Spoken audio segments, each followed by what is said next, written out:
Hello बच्चों, चलिए प्रश्न को पढ़ते हैं। इसमें लिखा है कि पेंचकस का हत्था जो है वो चौड़ा क्यों बनाया जाता है। तो चलिए बच्चों इस प्रश्न की मूल अवधारणा देख लेते हैं। बच्चों इस प्रकार से कोई वस्तु मान लेते हैं बच्चों, वो इस घूर्णन अक्ष के परितः जो है बच्चों गति कर रहा है। तो ऐसे में बच्चों मान लीजिए इस पर जो है F बल लगाया जा रहा है बच्चों इस प्रकार से, और इस घूर्णन अक्ष से जो है बच्चों इस वस्तु की स्थिति सदिश R है। तो यहाँ पर जो इस पर जो है बल आघूर्ण की आवश्यकता होगी, क्योंकि बच्चों में पता है कि घूर्णन गति कराने के लिए बल आघूर्ण की आवश्यकता होती है बच्चों, और बल आघूर्ण का मान होता है बच्चों इस प्रकार से आर एफ साइन थीटा। तो बच्चों थीटा क्या है? बल और स्थिति सदिश दोनों सदिशों के बीच में बनने वाला कोण है। तो इस प्रकार से चलिए बच्चों अपने प्रश्न को हल करते हैं। तो बच्चों इस प्रश्न में कहा जा रहा है कि पेंचकस का हत्था चौड़ा क्यों होता है। बच्चों ये हमारा मान लीजिए पेंचकस है, तो बच्चों पेंचकस को हमें घुमाना पड़ता है, इसको जो है इस अक्ष के परितः घूर्णन गति कराना पड़ता है। तो बच्चों ये मान लीजिए इसका हत्था है इस प्रकार से। तो यहाँ पे बच्चों जब हम घुमाते हैं तो इस पर जो है एक स्पर्श रेखीय दिशा में बल लगाते हैं बच्चों। तो और घूर्णन अक्ष से इसकी स्थिति सदिश देखें आर सदिश। तो बच्चों इस प्रकार से अगर हम देखें बच्चों, तो ये आर सदिश और एफ सदिश के बीच में यहाँ पर 90 डिग्री का कोण बनता है। तो बच्चों इसमें जो आवश्यक बल आघूर्ण का मान होगा वो देख लेते हैं बच्चों कितना है। आवश्यक बल आघूर्ण बच्चों इस पेंचकस को घुमाने के लिए आवश्यक बल आघूर्ण टाउ का मान हो जाएगा बच्चों आर एफ और साइन थीटा। बच्चों साइन 90 डिग्री हो जाएगा, तो यहाँ से बच्चों टाउ बराबर हो जाएगा आर गुणे एफ।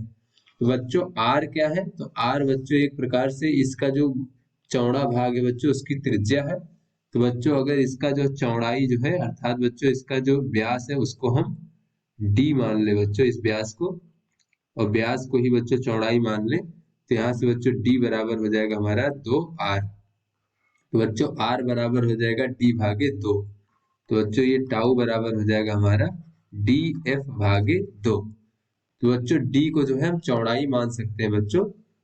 d हमारा बच्चों व्यास है, इसको बच्चों हम ये कह सकते हैं हत्थे की चौड़ाई, हत्थे की चौड़ाई। तो बच्चों इसको घुमाने के लिए एक निश्चित बल आघूर्ण की आवश्यकता होगी। तो बच्चों आवश्यक बल आघूर्ण के मान के लिए, बल आघूर्ण टाउ के मान के लिए तो बच्चों पेंचकस को घुमाने के लिए जितना बल आघूर्ण की आवश्यकता होगी हमें, उस मान के लिए हत्थे की चौड़ाई जितनी अधिक होगी, हत्थे की चौड़ाई अर्थात बच्चों डी जितनी अधिक होगी आवश्यक बल का मान उतना ही कम होगा। तो आवश्यक बल का मान उतना ही कम होगा। क्यों बच्चों? क्योंकि जो हमारा बच्चों बल आघूर्ण होता है वो होता है बच्चों, यहाँ से अगर हम देखें तो ये बल आघूर्ण बराबर होता है चौड़ाई यानी कि व्यास और गुणे बच्चों आवश्यक बल भागे 2। तो बच्चों ये d का मान जितना अधिक होगा ये हमारा बल का मान उतना ही कम, आवश्यक बल का मान उतना ही कम होगा एक निश्चित बल आघूर्ण के लिए। तो बच्चों अगर चौड़ाई अधिक होगी तो हमें कम बल की आवश्यकता होगी पेंचकस को घुमाने के लिए। अतः हत्थे की अधिक चौड़ाई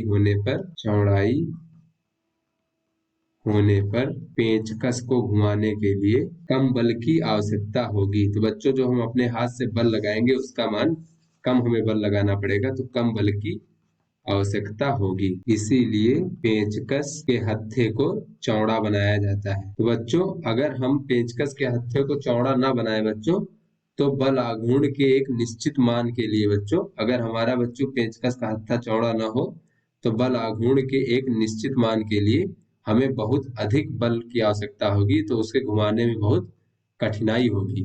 तो आशा करते हैं बच्चों ये आपको समझ में आ गया होगा। धन्यवाद।